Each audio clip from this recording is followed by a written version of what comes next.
जिस तरह का ये बाजार है विजय जी, उसमें ये तय कर पाना बड़ा मुश्किल हो जाता है कि कितनी तेजी को हम बहुत तेजी मान लें। क्योंकि मान लीजिए कोई शेयर 30% चढ़ चुका है, तो आप कहेंगे बहुत चढ़ गया है। वो पता चला कि 60% चढ़ सकता है अगले कुछ महीनों में।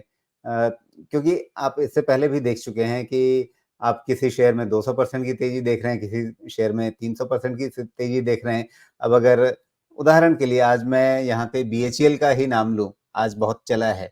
तो वहाँ पे हमें क्या दिख रहा है? वहाँ पे हमें ये दिख रहा है कि ये शेयर कहाँ से चला है? ये शेयर चला है आपको लगभग ₹100 से। ₹100 का ये 250 पर पहुँच गया। तो 100 का जब 150 होता, उस समय भी किसी के मन में सवाल आता है कि अच्छा क्या बहुत तेज़ी हो गई? तो 150 पे बुक करके निकल जाता। किसी को 200 पे लगता है कि बहुत चल गया, दोगुना हो गया, अब निकल जाएँ क्या? तो कितना चल गया तो निकल जाएँ?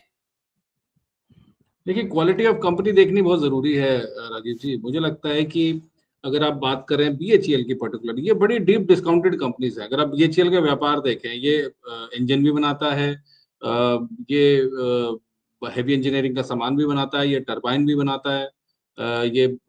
तो मुझे ऐसा लगता है कि बीएचईएल अब जो सरकारी कंपनीज़ में वैल्यू अनलॉकिंग शुरू हुई है, उसका एक कारण भी है। मुझे लगता है कि जब नए सत्र में अगर बीजेपी सरकार आती है, जो कि चांसेस अच्छे लग रहे हैं, और शायद बाज़ार कहीं न कहीं डिस्काउंट भी कर रहा है इस बात को, तो डिसइन्वेस्टमेंट की बात होगी अगले बजट में। अभी तक डिसइन्वेस्टमेंट में कुछ विशेष काम हुआ नहीं, वो रीज़न ये था कि किस वैल्यू को अनलॉक करे सरकार। अगर बीएचईएल को वो ₹100 पे अनलॉक कर देते या किसी और कंपनी में या रेलवे की कंपनीज़ में, या बहुत सारी ऐसी सरकारी कंपनीज़ हमने देखा जहाँ पर अच्छी वैल्यू अनलॉकिंग हुई है। मुझे लगता है बीएचईएल के पास जो लैंड बैंक होगा या जो भी प्रॉपर्टीज़ होंगी या जो ऑफिसेज़ होंगे, उसकी बुक वैल्यू, आई डाउट कि वो आज की बुक वैल्यू है, वो बहुत पुरानी बुक वैल्यू लेके रखा हुआ है। तो इन कंपनीज़ में डीप वैल्यू तो है, इसमें कोई दो राय नहीं है। और अगर डिसइन्वेस्टमेंट एजेंडा, जो कि मुझे लगता है बहुत सालों से चल रहा है और सरकार करना चाह रही है, वो अभी तक पूरी तरीके से अनफोल्ड तो हो नहीं पाया।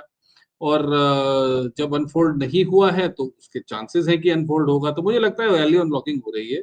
अगर कोई बीएचईएल में ₹100 से बैठा है, मैं कहूँगा कि अपना आधा एटलीस्ट प्रॉफिट बुक कर ले।